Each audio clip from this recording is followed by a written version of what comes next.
안녕하세요. 사랑하는 사람이 정신질환 앓을 때 도움이 되는 방송 조은의 마음 약국입니다. 저는 28년차 조울증 관리하고 있고 여러분들을 컨텐츠로 돕는 동료 지원 크리에이터입니다. 예, 안녕하세요. 저는 조우하고 그레이의 아버지 사단법인 조은 의자의 상임이사로 있는 고직한입니다. 저는 가족 지원 크리에이터라고 하고 싶네요. 네. 저는 이렇게 동료 지원 크리에이터, 아버지는 가족을 네, 지원하는 크리에이터. 크리에이터가 되고 싶어요. 예. 네. 그 유튜브 크리에이터 중에 그래도 나이가 많은 순서로 하면은 상위권은 드시겠어요? 아, 그래. 글쎄, 뭐 더 많은 사람들도 계시지 않나? 네. 잘 나가는. 예. 이런 분도 계시더라고요. 농사나 이제 밭농사를 하시는 할아버지가 음, 그걸 그냥 유튜브에 올리시는 거예요. 찍어서 올리시는데 구독자가 꽤 되고 보시는 분들이 많더라고요. 그래서 우리가 이제 그 하지 못하는 경험들을 간접 경험하는 그런 컨텐츠들도 좋은 것 같아요. 예, 네. 예. 아니, 나도 요즘에 이제 좀 내가 있는 그 사무실 의왕의 개원예대 앞에 있는 거기가 제가 이제 출판사로 쓰던 공간이 좀 커요. 한 50평 정도 되는데 거기에 내가 보유한 책들이 이번에 정리하면서 보니까 한 5천 권 이상은 되더라고. 네. 거기에 이제 좀 빈 공간들을 또 이용해서 소파나 등등 갖다 놓고 또 이제 또 거기 뭐 스튜디오는 사실 한 20년 전에 제가 만든 거거든요. 그 방음벽도 다 해놓고 네. 조명 이렇게 할 수 있게 해서 영상 작업할 수 있도록 이렇게 그래서 이 장소를 우리 이 조울러들이나 또 조울러 가족들을 위하여서 북카페나 또는 상담 카페 뭐 이런 곳으로 네. 가지면 좋겠다 해가지고 지금 한창 아내하고 정리하고 있는 중이에요. 새봄을 맞아가지고 봄맞이 단장 네. 그런 기분으로 하고 있는데 네. 그러면 나중에 그 카페처럼 되면은 아버지가 이렇게 커피 내려주시고 하시는 거예요? 뭐 항상 할 수는 없지만 나는 또 내 일이 있으니까 네. 이제 우리 좀 서로 자원봉사할 수 있는 그런 분들로 그런 것을 좀 섬기고자 하고 또 재미있어하고 그런 분들이 있으면은 네. 요일을 정해가지고 네. 이렇게 하면 좋겠죠. 네. 그래서 네. 저 그냥 뭐 카페라고 하기보다는 좀 그냥 아지트 그런 게 졸러들이 괜찮아요. 와서 예, 예, 예. 서로 이야기도 할 수 그냥 있고 뭐 아무나 이렇게 들러서 뭐 그런 것보다는 이제 우리 조울러나 가족들이 알고 미리 좀 오신다 해서 해야 거기 우리 또 바리스타가 준비도 되잖아요. 네. 그렇게 해서 그런 점 특히 안양, 평촌, 수원 또는 뭐 우리 외곽순환도로를 이용하면은 분당에서도 금방 오더라고요. 그다음에 뭐 의왕이라든가 맞아요. 과천이라든가 이런 분당에서 오는 버스도 있고 네. 네. 사당에서 오는 버스도 있고 그래서 거기 계신 분들로 저희가 이제 이 정신질환과 관련되거나 심리학이라든가 또 이런 그 정신 건강 관련된 책이나 자료들은 뭐 지금도 상당히 많이 있는데 앞으로 가능한 한 모든 것을 다 모아놓으려고 그래요. 그래서 거기 와서 편안하게 소파에 앉아서 책도 보시면서 같이 대화도 하고 또는 지난번에 우리가 했던 자가활동약 있잖아요. 그래서 뭐 불안이면 불안이라든가 또는 공포 뭐 이런 거와 관련된 그 문제가 있으면 자가활동약 코치 이제 훈련을 다 시켜가지고 거기 오신 분들이 자기가 가장 맞는 자기 맞춤형 그 자가활동약이 뭘까 이런 것들을 좀 배우기도 하고 또 그 주변이 굉장히 아름다운 곳들이 많아요. 거기 그 백운호수라든가 모락산이라든가 등등 뭐 거기 뭐 산책 코스가 너무 많습니다. 그 백운 호수를 거기서 걸어서 거기까지 갈 수도 있잖아요. 가면 한 10분 정도 걸어 10분 15분 걸어가면 되고 백운호수 2, 30분 글쎄. 백운호수까지는 그렇게 해야 되나? 빠른 걸음으로 하면 15분이 될 것 같은데. 근데 어쨌든 거기 배우너스의 데크가 한 40분 정도 이렇게 호수를 돌게 돼 있는데 너무 좋죠. 그러면 여기가 의왕시 내손동인데 네. 평촌하고 이제 가까워요. 길 하나만 건너면 평촌이거든요. 개원예대라고 아시면 네. 됩니다. 개원예대 정문 앞에 있습니다. 그래서 그런데 뭐, 그곳에 이제 그 주변에 이제 좀 사시는 분들 뭐 네. 아니면 뭐 사당이나 아니면 안양 뭐 수원 또 그 분당 이런 식으로 이쪽에 사시는 분들이 관심 있으시면 어떻게 연락을 하시면 좋을까요? 그래서 뭐 일단은 조언의 마음 잡고 카카오톡. 상담 그 카카오톡에다가 네. 관심 있으면 표명해 주시면 저희들이 뭔가 하여튼 어레인지를 해가지고 그런 저희가 시간을 아직은 그 일주일 내내는 좀 어렵고 아니, 뭐 근데 뭐 또 필요 요청이 있으면은 뭔가 방법도 강구하게 되니까 네. 또 우리 같이 이 네트워크가 돼 있는 분들 가운데 저희가 아니라 다른 분들이 좀 나오셔서 네. 섬길 수도 있고 그러면은 뭐 자료 소개도 하고 또 음료수도 같이 뽑고 뭐 등등 이런 것들이 네. 가능하지 않을까. 네. 물론 아직 여건이 충분히 안 된 부분이 있어요. 그래서 좀 시간은 좀 걸립니다. 하나하나 만들어가는 재미가 있을 것 같아요. 네. 네. 그 간혹 이제 상담을 하다가 저희 가족을 만나고 싶어 하시는 분들이 꽤 계시더라고요. 예. 네, 그래서 뭐 그쪽에 오셔서 저희도 그쪽 가서 이렇게 만나게 되고 그러면 지금 네. 저희가 이제 최근 2년, 3년 사이에 카톡으로 상담을 하기 시작해가지고 근래에는 이제 전화 상담 쪽으로 이제 발전했잖아요. 그다음에 앞으로는 보다 더 전문적인 상담가들이 많이 연결된 상담 플랫폼이 만들어질 겁니다. 좀 시간은 걸리겠지만은. 네.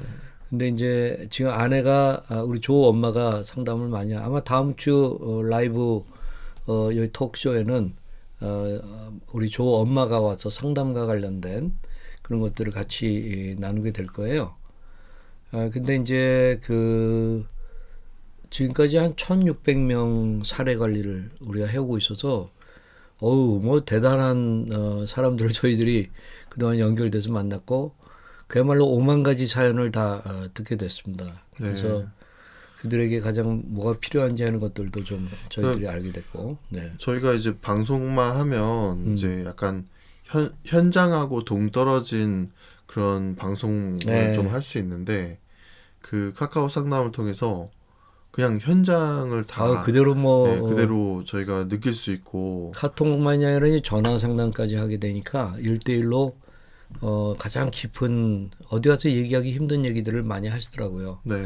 한편으로는 저희가 이제 상담한다고 했을 때 저희가 뭘 많이 도와드리려고 하는 마음도 많았는데 우선은 전화하신 분들이 1시간 정도 하면은 한 40-50분 정도는 혼자서 얘기하세요. 그러니까 한 매칭에 많고 이런 얘기들을 나눌 수 있는 맞아요. 대상이 이제 없는 가운데 저희들한테 이제 마음을 열고 하게 되니까 그래서 이제 지금까지는 다 비대면 상담이지만 앞으로는 원하시면은 이제 대면 상담 그것도 서로 약속을 해가지고 네. 제 아내나 제가 하려고 이렇게 합니다. 네. 그 조울증 특화된 상담은 저희밖에 없죠. 조은의 마음 약국밖에 없을 거예요. 글쎄, 근데 이런저런 분들이 또 하시죠. 우리 장우석 씨 같은 경우라든가 또는 지난번에 이제 우리 다른 상담자 그분은 이제 본인이 조울로 출신이면서 전문 상담가니까 지금 이제 상담 그 플랫폼을 오픈해 가지고 하는데 조울증과 관련된 건 참 잘 할 거라고 봅니다. 네. 그런 식으로 저희들이 이제 전문 상담가들을 초청해서 여러 가지 뭐 검사하는 것들도 그렇고 그다음에 그걸 기초로 해가지고 대화하는 거라든가 네. 또 관련된 심리 상담이나 이런 것들을 전문적으로 다 하려고 그래요. 네. 네. 그래서 그런 이제 상담사분들이나 다른 이제 그런 전문직에 계신 분들을 이렇게 연결되는 거는 인터뷰를 하면서 이렇게 연결되는 거가 참 좋은 것 같아요. 네. 네, 그래서 앞으로도 제가 좀 더 활동적으로 해서 인터뷰를 많이 하도록 하겠습니다. 그리고 감사한 거는 우리 이 상담의 특징 중에 한 가지는 아무래도 이제 우리 조나 조 아내 또 제 아내나 저 이런 것을 이제 그 방송을 통해서 미리 좀 접하셔가지고 네, 저희한테는 그분들이 새로운 분인데 그분들은 저희들을 거의 라포 형성이 이미 돼 있는 예, 거죠. 예, 네. 공감이 금방 되는 거예요. 네. 그래서 또 저희들에 대한 신뢰를 해주시고 그러니까 너무나도 감사해요. 그래서 네. 어떤 그 생면부지의 사람들이 상담하기 위해서 만났을 때에 그 라포 형성을 위해서 시간이 꽤 걸리는데 그러니까요. 네. 그런 걸 아주 압축하면서 신뢰 가운데 네. 할 수 있어서 얼마나 감사한지 모릅니다. 네. 그 저희가 오늘 이야기 나눌 정국이가 이 주제를 좀 우리가 그 정하게 된 이런 배경이라고 할까요? 아니면 내가 이제 여러 청년 조울러들을 좀 많이 만나고 또 상담도 하고 그러는데 제가 자주 사용하는 그 그래프가 있어요. 이거는 영국 그 정신학회에서 나온 그래프인데 예전에도 한번 이거 잠시 보여줬던 기회가 있었어요. 한번 제가 잠깐 이걸 설명드리면 요 케이스는 그 DUB라고 돼 있는 그 이 duration of untreated psychosis, 그러니까 치료받지 못한 정신질환의 그 기간, 그것을 이제 DUB라고 하는데 보통 DUP라고 하죠. DUP. 네. 예. 그런데 거기 보면은 여기에 의하면 한 17살 정도 됐을 때인 것 같아요. 요거 밑으로가 나이니까. 네. 그리고 나서 이제 한 18살이나 9살 때 치료를 했다. 발병을 했는데 치료가 그러니까 DUP 한 2년 정도 1년 내지 1년 반 정도 걸린 거잖아요. 저 DUP 요 기간이 짧으면 짧을수록 훨씬 좋습니다. 그렇죠. 길면 네. 길수록 상당히 안 좋은 거죠. 예. 그리고 나서 이제 저기에서 보면은 끝나고 나서 치료 시점이 일어나고 그다음에 이제 그래프가 이렇게 주식 차트처럼 오르락 내리락 하잖아요. 그게 사실 재발과 관련된 거거든요. 근데 많은 분들이 치료 시점이 시작됐으면 금방 떨어질 거로 생각하는데 그렇지가 않거든요. 네, 맞아요. 예, 거의 뭐 2, 3년 정도에서 5년, 길게는 10년까지. 네. 예?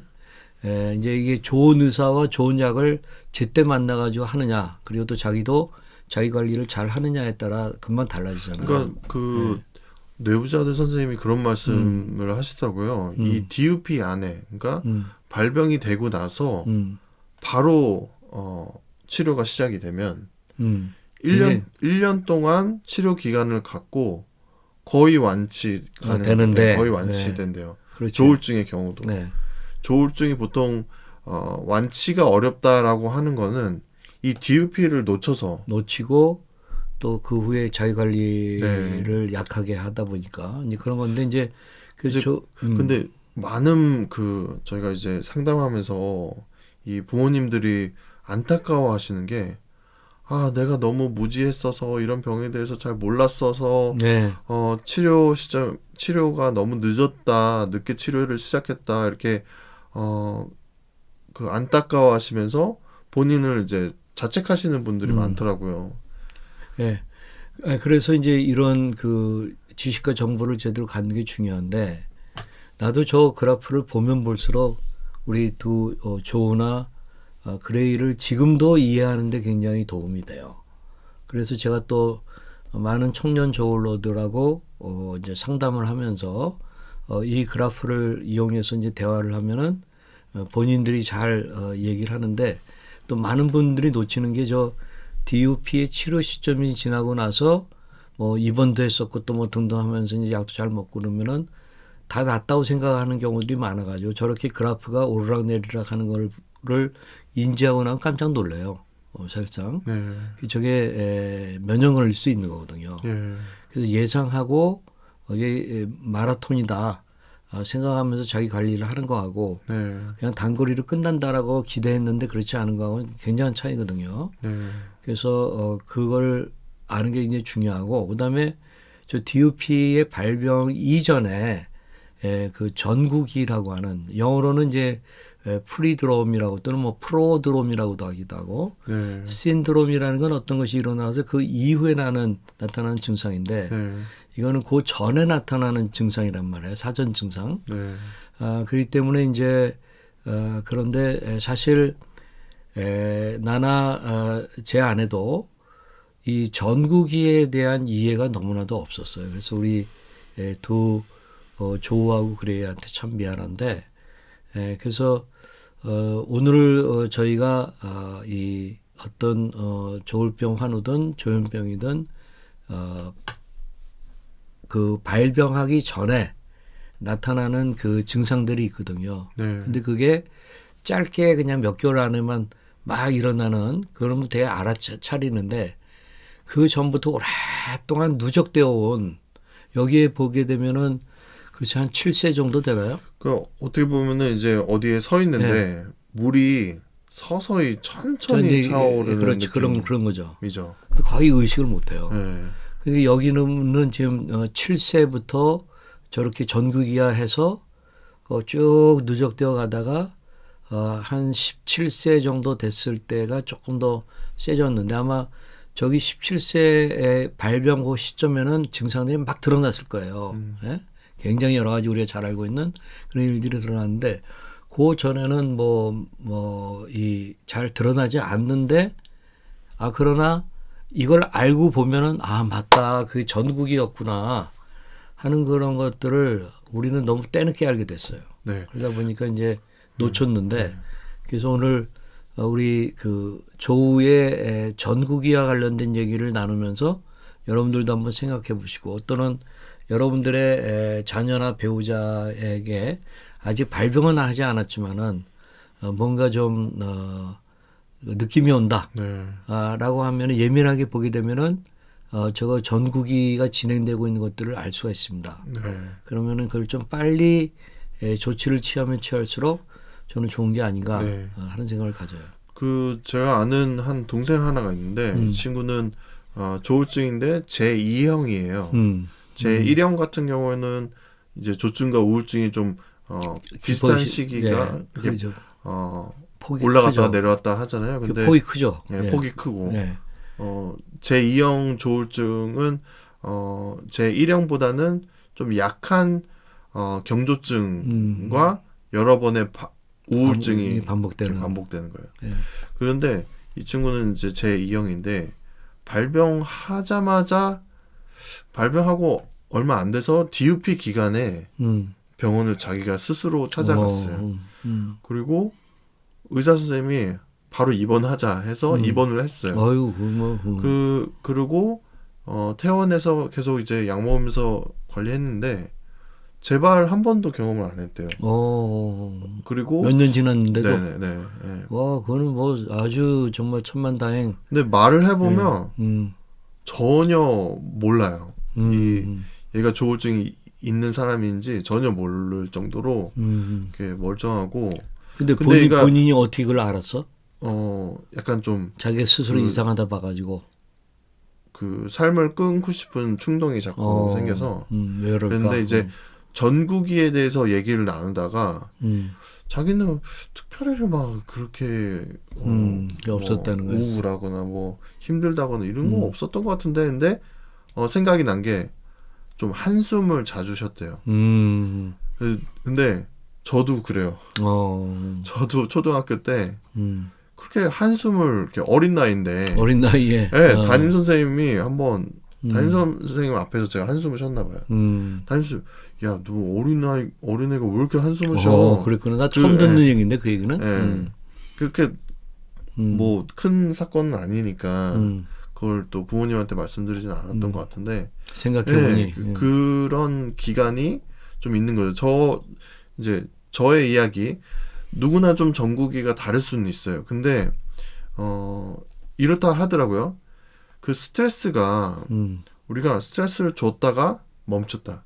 줬다 멈췄다 이렇게 하면은 그 스트레스를 이길 수 있는 아니면 그것으로부터 좀 리커버리 할 수 있는 시간이 있잖아요. 저항력이 있죠. 네, 근데 그런 작은 스트레스라도 그 지속적인 스트레스는 그러면은 그게 더 힘든 거예요. 그래서 이 전국이 기간에 누구나 이제 우리 아이들이 학교든 뭐 어디서든 스트레스는 받을 수는 있어요. 근데 네. 이게 지속되면 안 된다는 거고 그걸 누군가는 끊어줘야 되는데 끊어주는 거는 부모 역할인 것 같아요. 그렇죠. 네. 부모들이 눈치를 뭔가 빨리 좀 채고 리프레시 할 수 있는 네, 것들을 맞아요. 해주고 예, 전환시켜줘야 돼요. 네, 맞아요.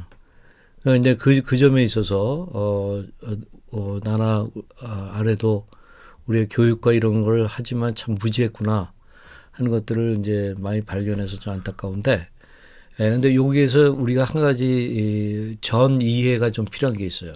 지금 우리가 조우의 전국이와 관련된 얘기를 하는데 조우의 전국이를 이해하려면 전 이해해야 될 두 가지가 저는 있다고 보는데, 하나는 조우의 경우에 이제 그 초등학교 1학년 때에 호주에서 저희 가족이 이제 공부하다가 와서 이제 곧바로 이 언어 적응이나 이런 게 안 된 상태에서 6개월 만에 좀 다녀야 되는 그런 게 있어가지고 그랬고, 그다음에 호주에 있는 기간은 뭐 불과 한 3년여밖에 되지는 않는데 그때가 이제 얘네들 언어에 굉장히 중요한 시기였던 것 같아요.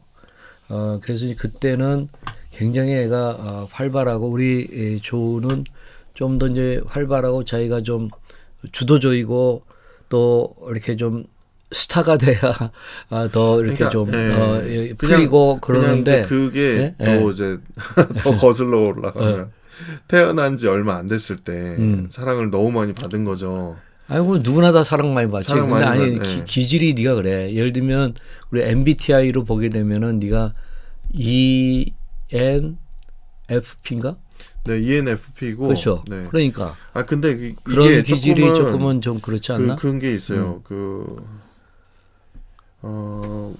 뭔가 애들은 그럴 수 있잖아요. 관심 받으려고 뭔가 행동했을 때 막 관심 많이 가져주고 하면 약간 그거에 적응하려고 하는 재미 들려서 더 하게 되고 이렇게 남의 시선을 더 의식하고 이런 거가 있는 것 같은데, 아무튼 근데 그게 이제 저의 이야기뿐만 아니라 요즘 이제 자라나는 이 세대들은 더 그럴 것 같아요. 그렇죠. 한 명밖에 안 나니까. 한 명이나 두 명, 그리고 예. 굉장히 부모가 성심성의껏 보살피고 사랑해주고 할아버지 할머니들도 뭐 너무 좋아하고 그런데 이제 가족에서 받는 그런 관심이 학교나 다른 외부로 나갔을 때 그게 채워지지 않으면 얘 입장에서는 얘는 우울한 거예요. 우울할 수가 있죠. 근데 어른들이 봤을 때는 야, 집에서 이렇게 엄마 아빠 사랑해주고 할아버지 할머니가 챙겨주고 하는데 야, 아빠 엄마 어릴 때는 그런 거 없었어. 막 이게 아닌 거예요. 우리 뭐 그건 아닌데. 아니 그래서 속지 뭐냐면은 얘가 집에서 하는 언행 그건 굉장히 잘하고 밝고 그러니까 학교 가서나 유치원 가서 그렇게 좀 말을 안 한다 또는 과묵하다 또는 왕따 당한 건 아니에요. 근데 스스로가 어떻게 보면은 위축돼 있는 거지. 그런 식으로 보내고 있다는 거를 몰랐던 거죠. 그러니까 그런 의미에서는 좀 담임 선생님하고의 어떤 잦은 대화라든가 그래서 이런 거가 좀 필요는 한데, 그렇지? 이게 뭐 지금 나이가 제가 40살이 넘었는데 그때 얘기를 하는 게 참 좀 웃기죠. 그 과거에 매여 있는 것 같고, 근데 제가 평소 때는 뭐 과거 생각하면서 이렇게 막 우울해진다거나 아니면은 뭐 연민에 빠지고 이러지는 않습니다. 그냥 이 방송 때 저의 근데 이야기를 하고 또 거기 안에서 네가 중학교 2학년 때 발병했단 말이야. 너는 저기 DUP에서 발병 시점이 중학교 정확하게 1학년 2학기. 너는 그렇게 얘기하더라고. 네. 요즘에는 네. 그러니까 발병한 거를 1학년 2학기로 보고 저희한테 드러난 건 2학년 때였었어요. 그렇죠? 첫 경조증은 1학년 2학기였고. 네. 그렇지. 그리고 치료 시점은 저희는 DUP는 좀 짧았던 것 같아. 그냥 근데 이제 정확하게 발병 그거를 이 드러난 것과 자기 본인만 아는 그 시기가 있는 것 같아. 그러니까 DUP 기간에 되게 안 좋았던 거는 그 전에 전국이를 얘기할 때 제가 이제 아까 얘기했던 대로 호주에 어렸을 때 호주에 있다가 한국 왔잖아요. 그래서 한국말 잘 못하는데 또 영어를 하니까 친구들이 놀리더라고요. 그래서 영어를 닫았죠.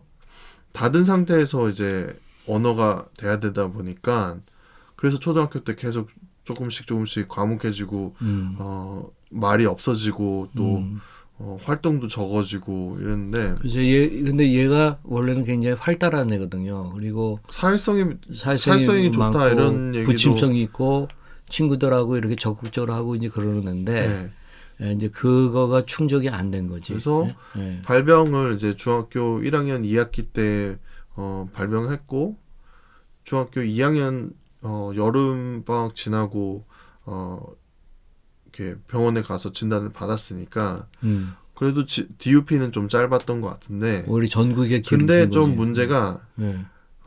치료 받다가 1년 정도 되는 시점에 제가 호주로 다시 갔어요. 그게 좀 또 그러면서 이제 문제가 됐지. 네, 좀. 부모가 약을 챙겨주거나 아니면 신경 써서 이렇게 해주지 못하잖아요. 떨어져 있으니까. 그거는 또 다른 문제인 것 같아. 그렇기 때문에 지금 오늘은 좀 전국에다 좀 초점을 맞춘다고 한다면 내가 이제 묻고 싶은 거는 너의 그 전국이가 오랫동안 이렇게 이제 과묵한 가운데 네.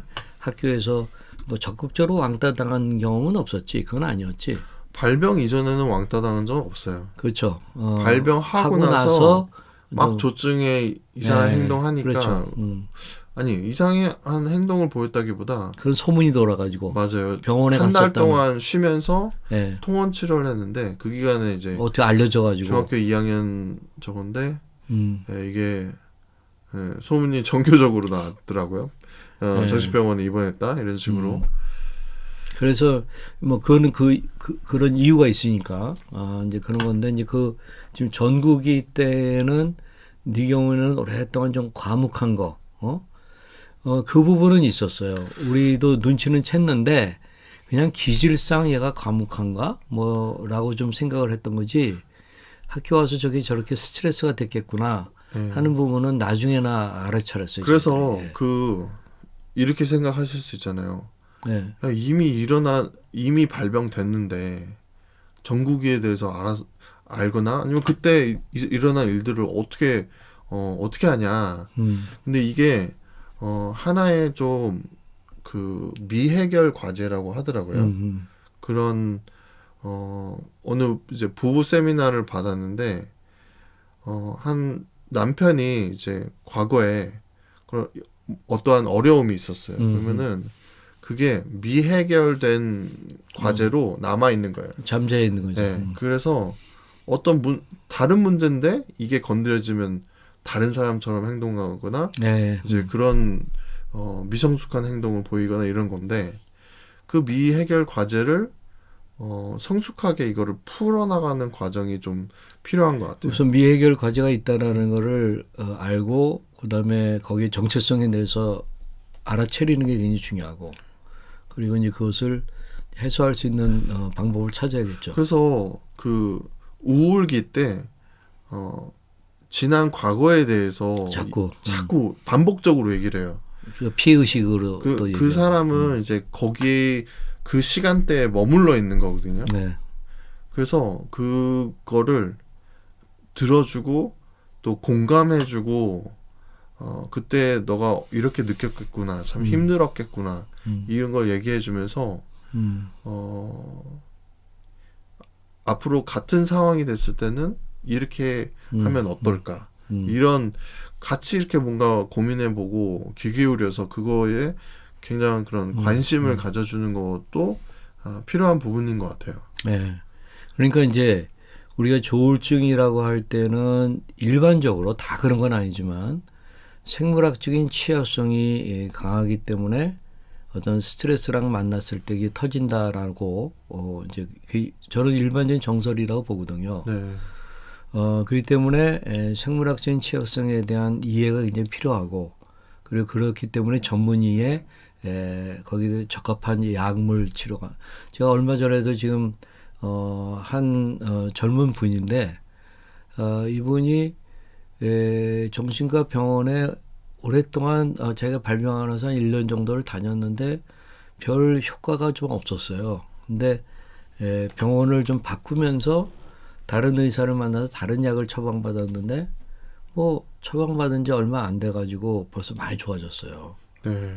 그러니까 이제 이거는 정말 그 의사의 적합한 그 약을 쓰는 거가 굉장히 중요하다. 그러니까 생물학적인 게 중요한데, 근데 이제 이 스트레스와 관련된 이 부분도 잘 이해를 하고 또 오랫동안 지나고 나서 보면은 이제 완치됐으면 참 감사한데 이제 대개는 만성으로 가잖아요. 네. 예?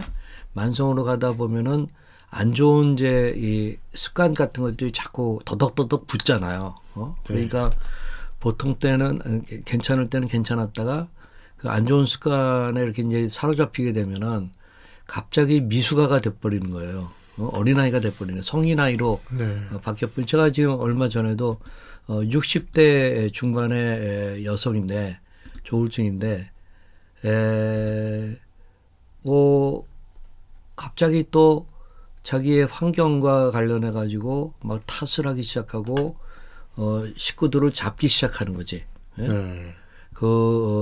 늙은 노모님에 대해서나 또는 같이 지근거리에 있는 그 가족들과 관련해서나 그러니까 그렇기 때문에 이제 이런 부분들은 지금 말한 예를 들면 전국이 때 일어났던 것들을 갖다가 한번 회상을 해보면서 전문가 심리치료사하고 같이 대화하는 가운데 그걸 정확하게 알기도 하고 그것을 치료받기도 하고 하는 그런 일이 있다고 한다면은 이 생물학적으로는 만성적으로 가더라도 이 심리 상태나 정서 상태를 자기가 어느 정도 관리하는 그거가 가능하다.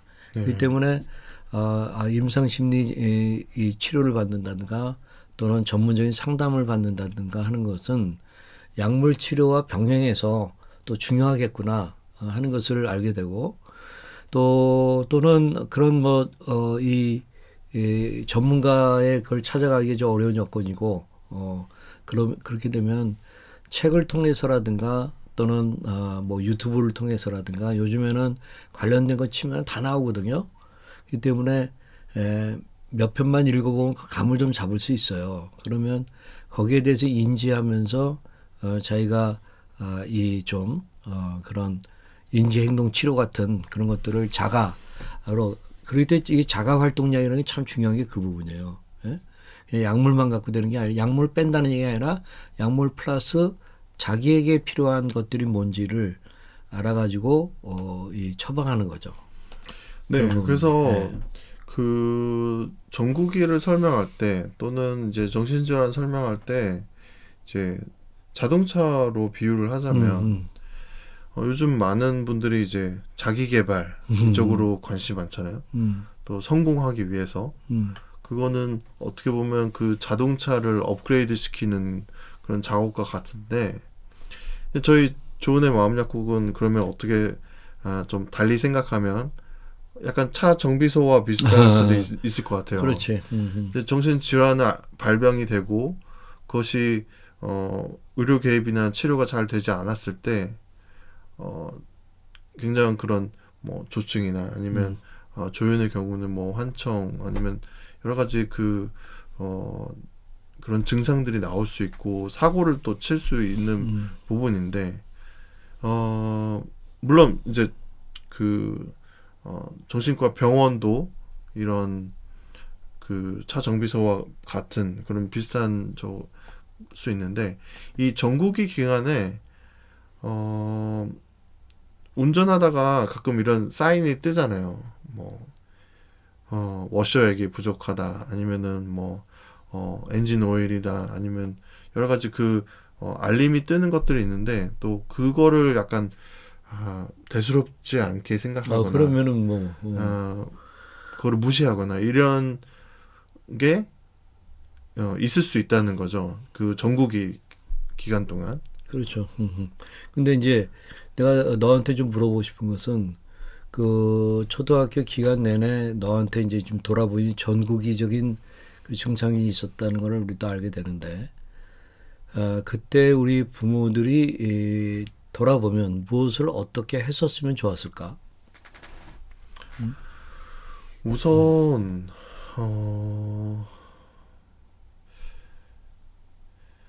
제가 힘들었던 거를, 그게 힘들었던 건지 알아차리질 못했던 것 같아요. 본인이 네, 네. 본인이 뭐 그렇지, 너무, 자각장애가 네. 그냥 이게 내 모습인가. 근데 이제 지금 사실 돌아보니 서서히 그렇다는 그렇게 거냐. 됐기 때문에. 근데 이제 내가 지금 부모의 입장에서 보게 되면은 우리가 일단 좀 지나치게 바빴고요. 그다음에 우리 아이의 어떤 그런 거에 대해 좀 더 예민하게 우리가 반응을 이제 못했는데, 또는 이제 학교에서의 어떤 처신이 어떤지 하는 것들도 좀 알아볼 필요도 있고, 그다음에 친구 관계도 좀 살필 필요도 있고, 또는 우리가 뭐 요즘 같으면은 얘랑 키스 카페 같은 데 가서 자기 친구들도 우리가 키스 카페 쿠폰 주고 오게 해서 같이 좀 놀게 한다든가, 그렇게 해서 그런 식으로 좀 해소할 수 있는 그런 어떤 다른 창의적인 방법이 필요한데, 지금 생각해 보니 그런 거를 의외로 잘 못했구나 하는 생각이 좀 들더라고. 그래서 그런데 요즘 아이들을 좀 생각하면 워낙 이제 출산율이 낮다 보니까 저희 때는 뭐 한 반에 60명 막 이렇게 넘게 있었잖아요. 근데 요즘은 소그룹이란 말이에요. 그래서 그런 면에서 선생님도 하나에 더 신경을 많이 써줄 수 있고 챙겨줄 수 있다고 생각이 들어서 그런 점에 있어서는 좋은 환경에 아이들이 자라는 게 아닌가. 근데 이제 나는 이제 할아버지 입장에서 지금 우리 조우가 아이가 셋이 있거든요. 가장 막내는 남자아이고 5살이고, 그다음에 이제 둘째 아이가 지금 초등학교 1학년이니까 지금 몇 살? 8살. 8살이고. 네. 그다음에 이제 첫째 아이가 그건 딸이고, 첫째 아이도 딸인데 걔는 이제 초등학교 3학년이거든. 네. 10살. 10살. 그런데 지금 이제 생물학적인 취약성이라는 관점에서 보게 되면은 아버지가 조울로란 말이에요. 뿐만 아니라 얘네들의 삼촌, 우리 그레이가 조울로란 말이에요. 그러니까 우리 세 아이에게 생물학적인 취약성은 남들보다도 더 높을 거라고 저는 생각해요. 한 몇 배 정도는 더 높을 거라고 생각해요. 그렇기 때문에 꼭 조울증이 된다 이건 아니고, 그러나 확률적으로는 굉장히 취약성이 더 높다 하는 거는 저희 조부모 입장에서 받아들이거든요. 그렇기 때문에 우리 손주들과 관련해서도 지금부터 예의주시하면서 좀 살필 필요는, 이렇게 너무 과민하게 그러는 건 필요는 없는데, 그러나 좀 지식을 가지고 좀 아이에게 자상하게 좀 물어보기도 하고, 애들부터 다 답변하는 건 아니거든요. 그래서 저는 이제 근데 아이들을 보면서 그래도 다행이다 라고 생각을 하는 거는, 저나 저 동생 같은 경우는 너무 모범적이고 착한 아이들이었어요. 맞아. 어렸을 때 둘이 막 싸우고 이런 거가 별로 없었어요. 그냥 1년에 한두 번이나 뭐 손에 꼽을 정도. 근데 이 아이들을 보면 서로 막 싸우고. 너희 아이들? 네, 우리 아이들 보면 싸우고. 그게 더 당해. 네, 화도 냈다가, 막 흥분했다가, 막 그런 미성숙한 아이의 모습을 보이는 거가, 차라리 이때는 발산해라. 이렇게 그냥 미성숙한 게 낫지. 그냥 처음 어려서부터 너무 이제 막 그런 어른아이처럼 근데 그거는 너희가 어렸을 때 뭐 엄마나 아버지가 막 눌러서 그런 거야? 눌러서 그런 건 아닌데 그건 아니잖아. 좀 근데 교육적으로 이렇게 음, 그런 음. 아이들로 이렇게 좀 이끌었죠. 그래? 교육적으로. 어떻게? 뭐 예를 들어서 잘한 행동을 했을 때 막 칭찬해주고 이렇게 막 글쎄, 격려해주고. 그건 당연한 아니 거 아니야? 뭐 모르겠어요. 그냥 그래? 그 다른 사람한테 음, 화내거나 아니면은 다른 사람한테 뭔가 피해를 주거나 이런 거가 음. 좀 용납이 안 되는? 그러면 안 돼. 너무. 이게 뭐 유교적인 건지 아니면 좀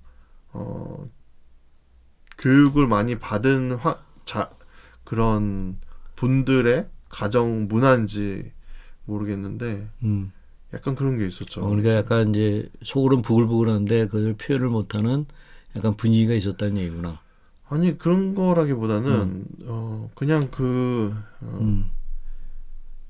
애면 애답게 이렇게 뭔가 그냥 다 자연스럽게 발산할 수 있는 건데 그거를 근데 잘 엄마가 못하는. 유아교육 전문가잖아. 그런 거 너무 잘하지 않았나?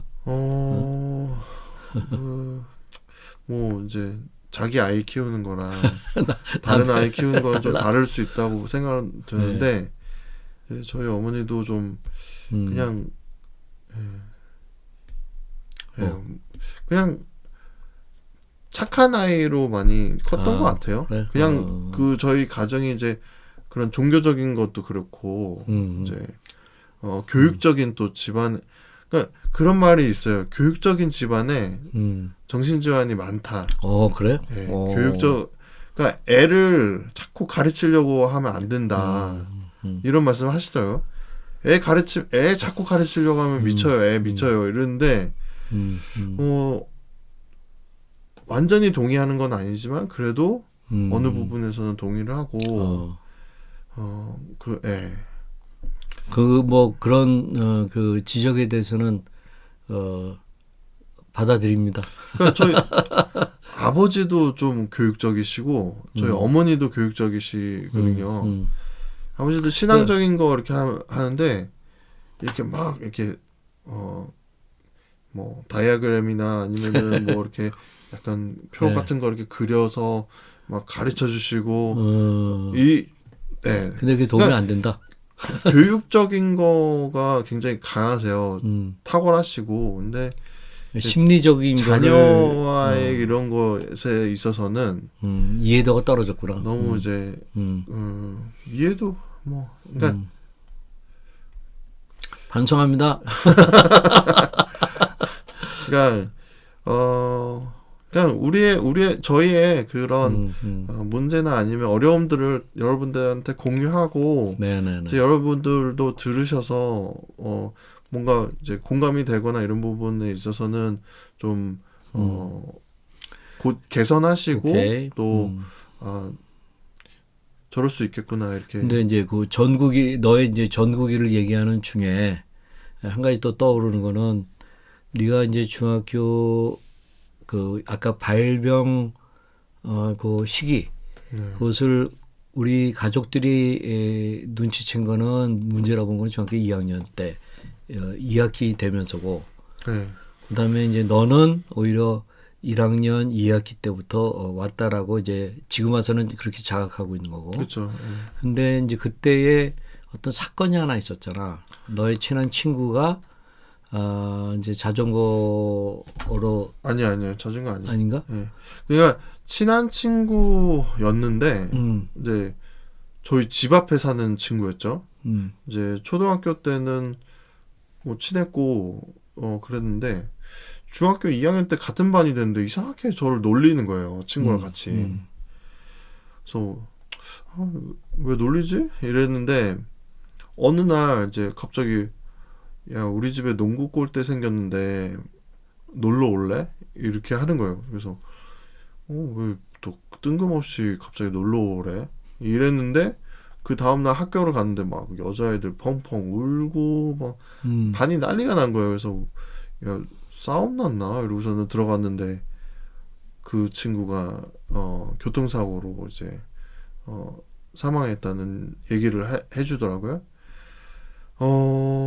근데 그게 이제 반 전체한테 충격이었고 학교에서도 충격이었고 너한테도 뭐 저한테도 당연히, 네, 충격이었는데 근데 그게 저의 그 이런 이미 그러니까 전국위로 오다가 쌓여오다가 그게 하나의 이 트리거, 이 촉발시키는 사건이 됐고 그게 너로 하여금 더 우울하게 만들고 우울증이 더 가속화되는 그런 아예 거가 없었다고는 말 못하고 그것 때문에 촉발됐다라고 말하기는 좀 그런데 그러나 아예 영향이 없었다고는 말 못할 것 같아요.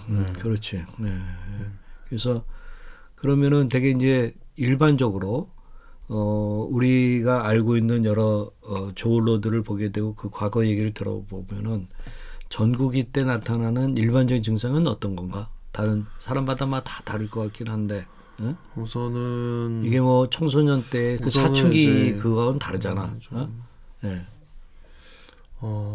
말이 줄어드는 거는 좀 조심해야 되는 것 같아요. 말이 많이 말이 줄어드는 거는 어떻게 해서든 많이 끄집어내야 되는 것 같아요. 그래서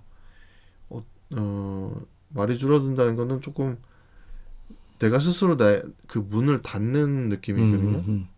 근데 그 문을 다시 열어서 그 좀 나올 수 있는 나오게끔 하는 그런 유도 작업이 필요한 것 같아요. 그리고 좀 뭐 활동적인 면도 체크를 해야 될 것 같은데 뭐 이전에는 이렇게 애가 활동적이었는데 약간 그런 모습이 덜 하거나 스마트폰 사용하는 시간이 너무 많고 조금 무절제하게 간다든가 하는 그거는 어떨까? 그 전국이의 한 증상으로 봐야 되나? 아니면 뭐 그러니까 아이들이면 모든 누구나 이제 다. 이것이 중독이라고 한다면 그 중독은 스마트폰 중독이면 스마트폰이 없으면 불안해하고 네. 어쩔 줄 모르는 거거든요. 네. 근데 이거는 뭐 어른들이나 지금 전 세대에 적용되는 문제인 것 같은데 그렇긴 하지만 이제 어린아이들의 경우에는 어린아이는 뇌가 발달되는 네. 그 과정 중에 일어나는 거기 때문에 스마트폰에 지나치게 많이 노출돼 있을 때는 분명히 뇌 작용에 어려움이 있어요. 그렇기 때문에 이제 자기가 컨트롤할 수 있는 역량이 없는데 그렇기 때문에 이제 그걸 가급적 제한해주고 다른 곳으로 전환해가지고 뭐 이런 아웃도어 스포츠 같은 걸 한다든가 이런 게 이제 좀 필요한데 정말 쉽지 않지. 네, 참 쉽지 않고. 정말 우리도 저희가 새 아이를 갖다가 전화 아내가 주말에 같이 이제 애들하고 보이거든요. 근데 이제 와 정말 쉽지 않아요. 아이들을 이 뭔가 그래서 키즈 카페 가가지고도 어떤 데는 그것만 갖고 안 돼요. 예. 그러면 거기 가서 또 이상한 만화 봐. 거기 또 난 그런 것도 키즈 카페 왜 그런 만화까지도 별로 좋아 보이지도 않는 그런 만화들을 설치를 해놨는지 그럼 또 그런 거 보는데 그것도 안 좋고 그래서 이제 또 아이가 셋이다 보니까 한 아이는 벌써 키즈 카페 흥미를 잃었어요. 제일 큰 아이는. 네. 그러면은 걔만 따로 저거 할 수도 없고 그러니까 어디 같이 가서 이제 뭘 하긴 해야 되는데 그러다 보면은 이제 스마트폰 같은 거를 자꾸 찾아요. 그럴 때 안 주면은 굉장히 힘들어서 이제 시간 정해놓고 뭐 하고 뭐 등등 하는 별짓을 다 하죠. 그래서 이제 모든 중독은 그렇다고 하더라고요. 이제 뭐 다 위험하다고 여기보다 이제 현재 이 삶이 힘들어서 도피하는 거예요. 그쪽으로. 그러기도 하고 이제 그걸 많이 하다 보면 충동이 자꾸 이제 제가 억제할 수 있는 그 억지력 이런 거를 하지 못하고 충동에 빠지죠.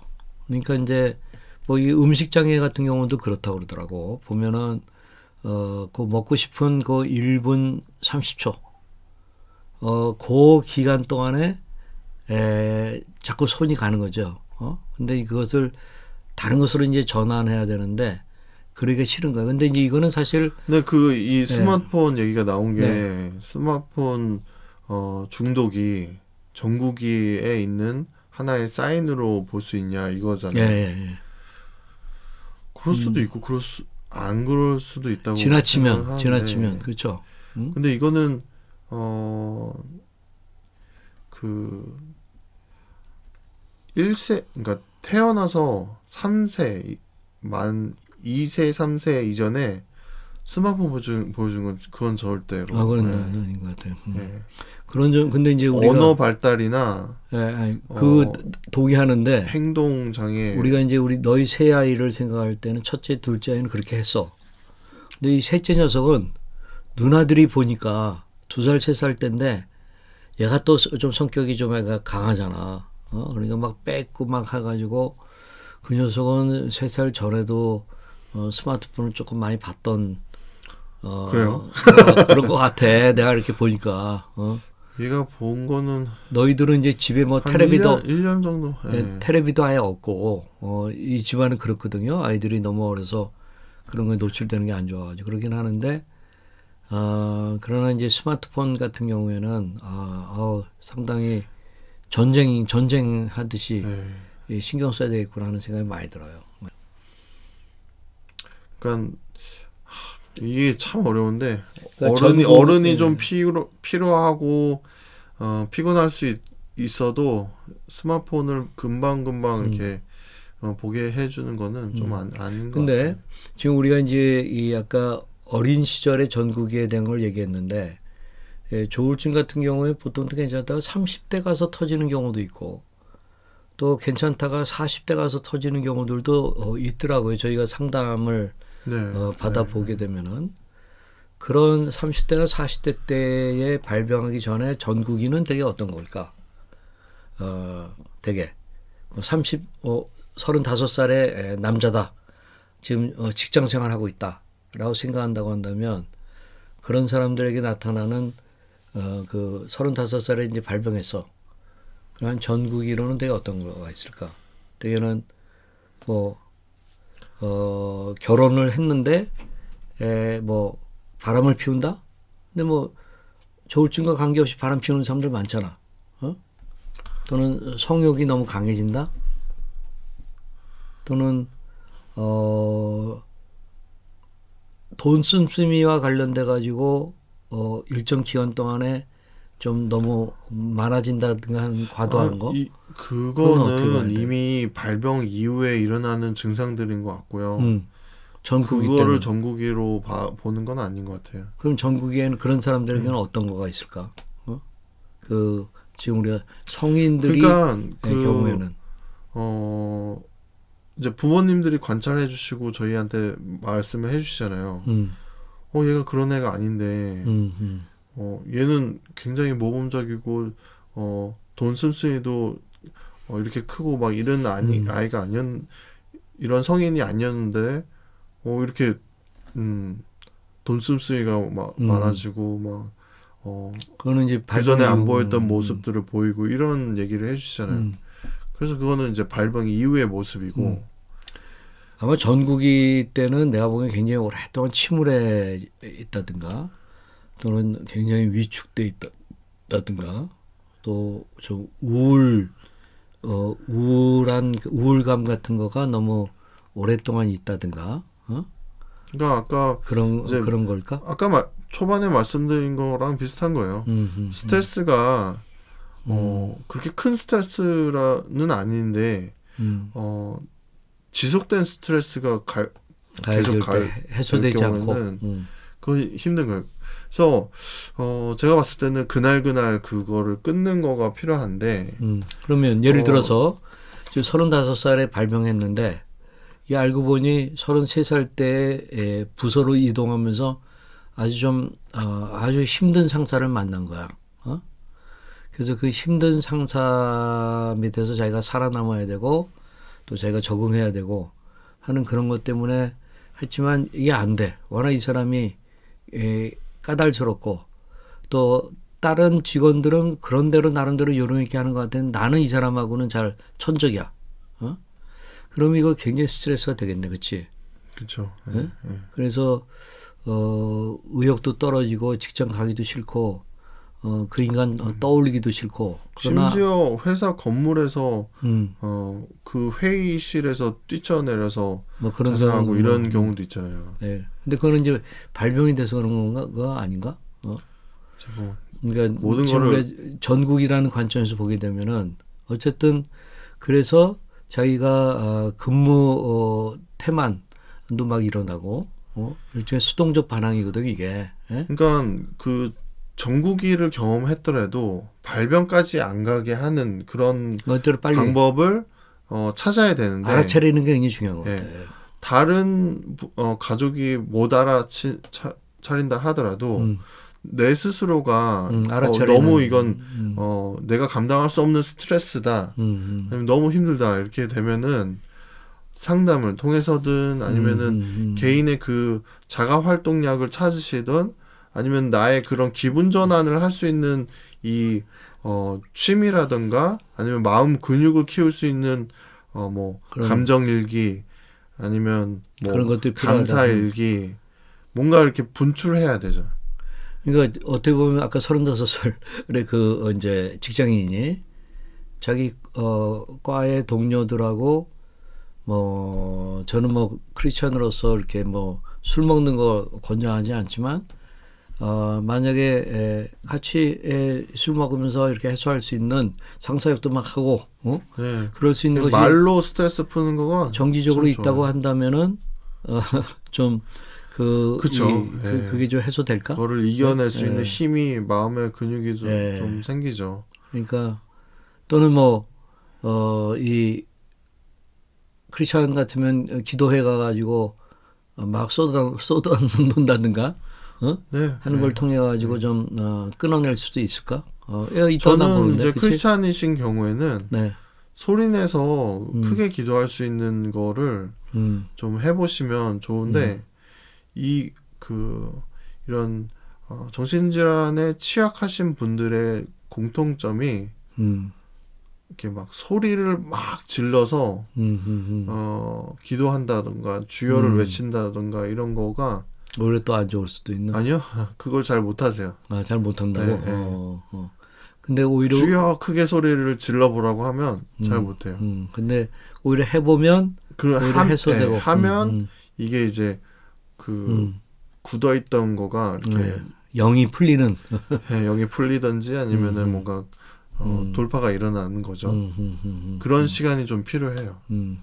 그러니까 뭔가 같은 지나치게 침울하다든가 또 지금 직장에 나가는 그거가 자꾸 늦어지거나 우리 볼 때 의욕이 많이 떨어졌어.